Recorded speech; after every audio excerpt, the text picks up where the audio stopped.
अब तो आपको देखना है फलां की लड़की चली गई, इसकी लड़की चली गई। लड़की गई नहीं, लड़की को भगा दिया,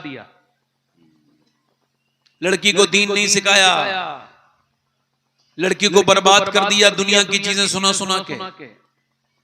जिस बच्ची की शादी वक्त पे नहीं हो रही हो और मोबाइलों में वो देख रही हो अफसाने, फिल्में, ड्रामे, तो उसका हश्र क्या होने वाला है? बोलो तो कुछ बात गलत कह रहा हूं, सही कह रहा हूं?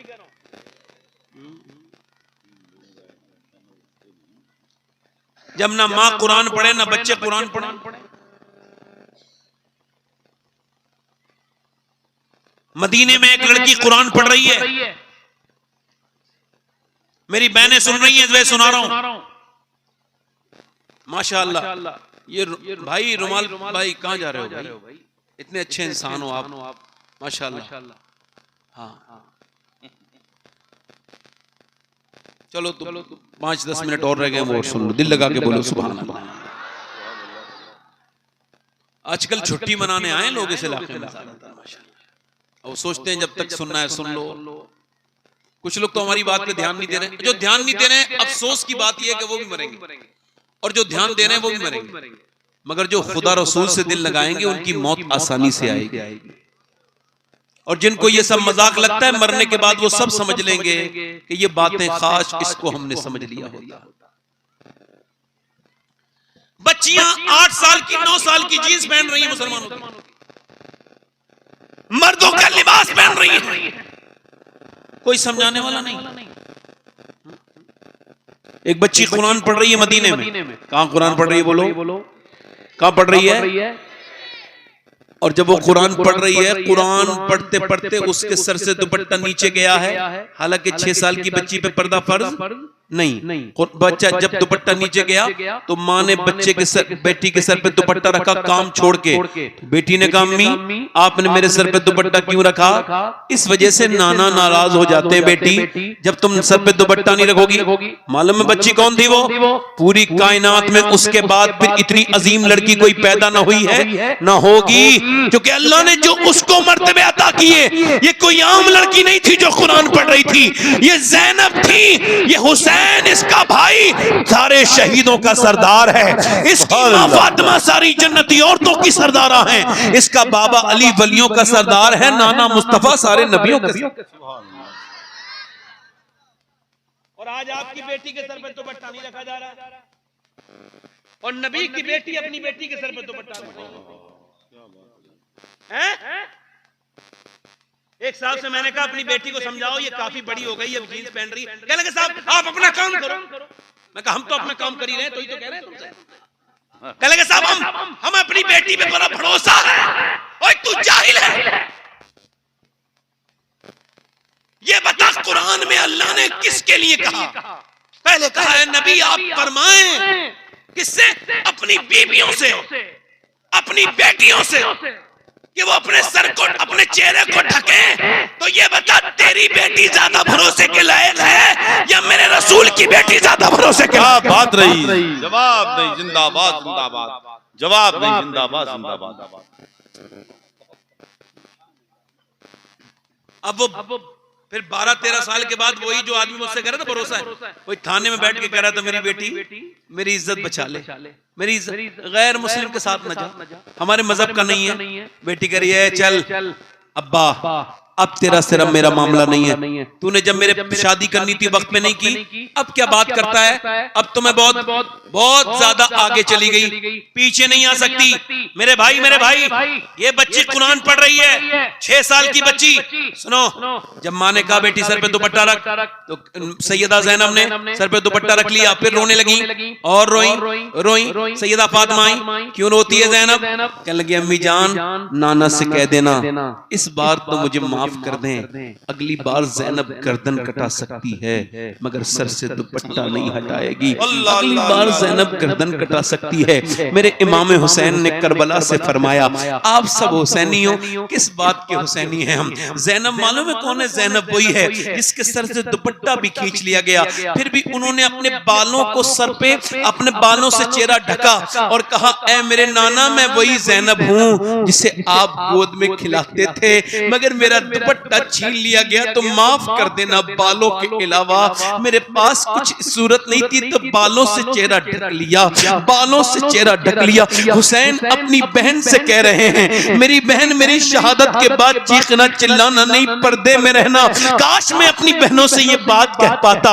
हम किस बात के हुसैनी हैं, हम किस बात के आशिक रसूल हैं। इमाम अली मकाम ने फरमाया कि जब फितनों का दौर हो और पर्दा करना मुश्किल हो जाए, अगर कोई मेरे नबी की, मेरे नाना की उम्मत की लड़की पर्दा करेगी तो उसका वो पर्दा मैदान जिहाद में चलने वाली तलवार से भी ज्यादा अफजल हो जाएगा।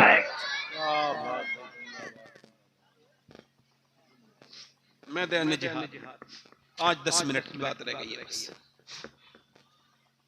हजरत अली फरमाते हैं, और सुन लो तुम कि मैं अपने घर आया। सुनो मेरे भाई नौजवानों, आप सबका हक है मेरे ऊपर जो बात कर रहा हूं।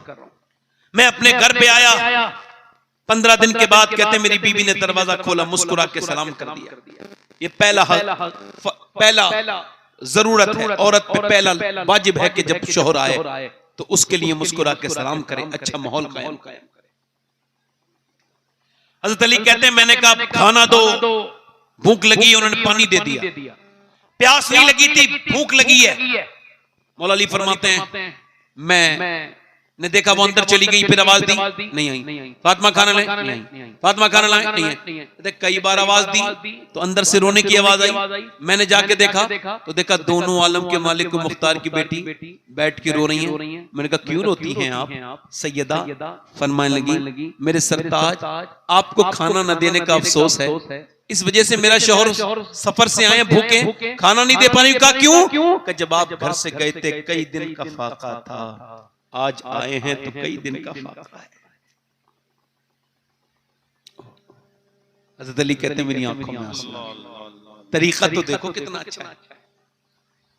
फरमाया आपने मुझे बताया नहीं, तो कहा मेरा हाथ पकड़ के कहा मेरे अब्बा ने कहा था फातिमा अली से वो मत मांगना जो उनके पास मौजूद ना हो।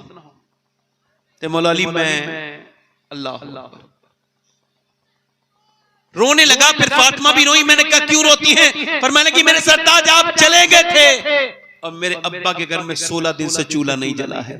मौला अली फरमाते हैं हुजूर का नाम सुन के मैं चला मजदूरी करने, कुछ लाऊंगा अपने आका की बारगाह में पेश करूंगा। मैंने कहा कोई काम ले ले, मजदूर का कोई बेटा बैठा हो ना इस महफिल में तो कभी शर्माना नहीं ये कहते हुए मेरा बाप मजदूर है, बिल्कुल झिझकना नहीं, बल्कि दिल खोल के और जरा सीना तान के कहना मेरा बाप मजदूर था, उसने मुझे हराम का नहीं अपनी मेहनत पसीने का खाना खिलाया है। ओ शर्माए जिसका बाप बुरा काम करता हो उसको शर्म की। हज़रत अली कहते हैं मैंने जब उसने कहा एक खजूर दूंगा, एक डोल दोगे? कहते मैंने कुएं के अंदर से 17 डोल निकाले, 17 खजूर में जो मिली मैं हुजूर की बारगाह में ले गया। मेरे बच्चे भी भूखे थे, नहीं हुआ ले गया। हुजूर ने मुझे देखा, कहा अली हसन भूखे हैं, हुसैन भूखे हैं, और तो आपकी बीबी उनके लिए नहीं लेके गए? मैंने अर्ज किया रसूलल्लाह हुसैन से ज्यादा, हसन से ज्यादा, फातिमा से ज्यादा अली आपसे प्यार करता है। अल्लाहु अकबर, अल्लाहु अकबर। अम्मा आयशा फरमाती हैं हुजूर के पेट से 2 पत्थर बने और सरकार दुआ कर रहे हैं। मालूम है क्या दुआ कर रहे हैं? या अल्लाह मेरी उम्मत कभी भूखी न रहे, मेरी उम्मत कभी भूखी न रहे, यानी आप कभी भूखे न रहे, यानी मैं भी दुआओं में शामिल हूँ हुजूर की और आप भी शामिल हैं। ये अलग बात है कि आपने हुजूर को भुला दिया है, मगर कब्र में जाते ही पहली मुलाकात ही हुजूर से होगी। फिर क्या जवाब? मेरे भाई तौबा कर लो, तौबा। हमने अपने हाथों से अपने रिश्तेदारों को कब्र में उतारा। मैंने अपनी माँ को उतार दिया, अपने बाप को उतार दिया, कितने रिश्तेदारों को मैंने अपने हाथ से कब्र में रख दिया। और फिर मेरे बच्चे भी बड़े हो रहे हैं, वो मुझे कब्र में रखेंगे। आपको इसके बारे में गौर नहीं करते? माँ बाप मर जाते हैं तो लोग कदर करते हैं। मौत आ रही है, तौबा करो नौजवानों। ये बताओ जिन आंखों से तुम गंदी तस्वीरें, फिल्में, ड्रामे देखते हो, क्या उन आंखों से मेरे नबी पाक को कब्र में देखने की हिम्मत रखते हो? बताओ। जिन आंखों से तुमने फेसबुक पे फिल्में देखी, ड्रामे देखे, कोई आ गया तो छुपा लिया, और रब ने तो सब देख लिया, अल्लाह तो सब देख रहा है। नौजवानों जब मौत आती है, मैंने कहा ना मेरे इन हाथों ने कितने लोगों को गुस्ल दे दिया, ये मुझे कुछ याद भी नहीं पड़ता कितने गुस्ल दिए मैंने, मगर दो नौजवानों का गुस्ल भूल के नहीं भूल पाता। दो को गुस्ल दे रहा था, एक की उम्र 17 साल, एक की 19 साल, दोनों सगे भाई हैं। बाइक से एक्सीडेंट हो गया, दोनों मर गए, दोनों गुस्ल दे रहा था। अब सुनो, पोस्टमार्टम बड़े सख्ती से होता है। मैं आपसे कह रहा हूं मेरे भाई, बड़ी सख्त पोस्टमार्टम की प्रोसेस है। अपने रब से तौबा किया करो नौजवानों, रोया करो अल्लाह के सामने। आखिरी बात बयान कर रहा हूं, मूसा अलैहिस्सलाम के जमाने में एक औरत एक आदमी के पास आई। आखिरी बात ध्यान से सुनो। उसने कहा मुझे कुछ दे दो अल्लाह के नाम पे, मेरे बच्चे भूखे हैं। उसने कहा भाई मैं तो हर रात एक नई लड़की के साथ जिना करता हूं, तू आजा, मैं रात को आ जाना, मैं तुझे कुछ दे दूंगा। उसने मैं अपना जिस्म बेचने नहीं आई, वापस चली गई। घर गई तो बच्चे रो रहे थे और इतना रोए, माँ कुछ लेके आई, एक बच्चा बेहोश होकर गिर गया। फिर गई, कह लगी जो तुझे करना हो वो कर लेना, मैं रात को आ जाऊंगी, अभी मुझे कुछ दे दे। वो गई और उसको खाना वाना खिला के रात को आ गई। बिस्तर पे लेटी है, अकेली है, कमरा बंद है और वो जिना करने के लिए आगे बढ़ रहा है। वो कांप रही है, दिल उसका धड़क रहा है। उसने जाके उसके हाथ लगाया, जैसी हाथ लगाया वो एकदम रोने लगी, आंखों से आंसू निकले। ए रोती क्यों है? पैसे नहीं मिले तुझे? कब पैसा सब कुछ थोड़ी होता है, ईमान भी कुछ होता है। क्या मतलब? कि जब मैं रात को सजदा करती हूँ ना, तब भी अल्लाह देखता है, और जब मैं आज अपना जिस्म बेचने आई हूँ तब भी मुझे मेरा अल्लाह देख रहा है। मैं उससे यही कह रही हूँ, ए मेरे मालिक, ए मेरे खालिक, मेरी खताओं को माफ करना। आज तेरी बंदी मजबूर है, मेरे बच्चे भूखे हैं। अगर मैं मजबूर माना होती तो कभी ये बुरा काम न करती। मुझे माफ कर देना मेरे मालिक, अपनी खराब बंदी को, इस कमजोर बंदी को माफ कर देना। ये माँ है, माँ के ममता के हाथ मजबूर है। ऐसी रोई, ओ वो बोला जा मैं तुझे अपनी बहन बनाता हूँ, ये पैसे ले। उसका दिल धुल गया, सजदे में गिर गया।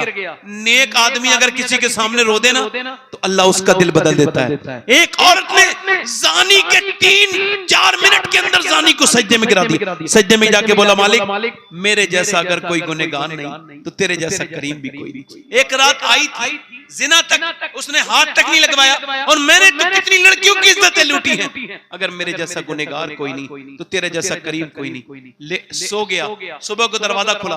कौन? दरवाजा खोलो। दरवाजा खुला, जैसी दरवाजा खुला सामने बुजुर्ग खड़े थे। उनका मेरा नाम मूसा है और अल्लाह ने तुझे सलाम भेजा है। वो कह लगे मूसा अल्लाह मुझे सलाम नहीं भेजेगा, मैं तो गुनहगार हूँ, इज्जतें लूटता हूँ। मूसा ने कहा कोई नेकी की है? रात वाली बात बता के रोने लगा। रात रोया हूँ अपने रब के सामने। मूसा ने कहा जब तू रो रहा था ना तो अल्लाह ने मुझे मेरे पास ये पैगाम भेजा कि जा मूसा मेरे बंदे से कहना कि वो जो रो रहा है ना, वो जो रात रो रहा था चुपके उसके आंसुओं को उसके रब ने कबूल कर लिया। उसके सामने रो लो, अल्लाह से तौबा करो, अपनी तन्हाइयों को पाक करो। हाथ उठा के बताओ कितने लोग हुजूर के नाम पे जान दे सकते हो? दोनों हाथ नीचे, हाथ। जान देने वाले तो कुछ भी कर सकते हैं ना। अब एक दूसरे की तरफ नहीं देखना, मुस्कुराना नहीं।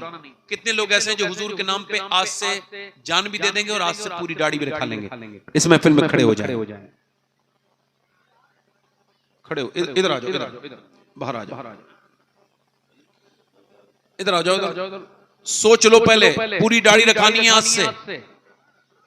खड़े रहो, खड़े रहो। सुभान अल्लाह, सुभान अल्लाह।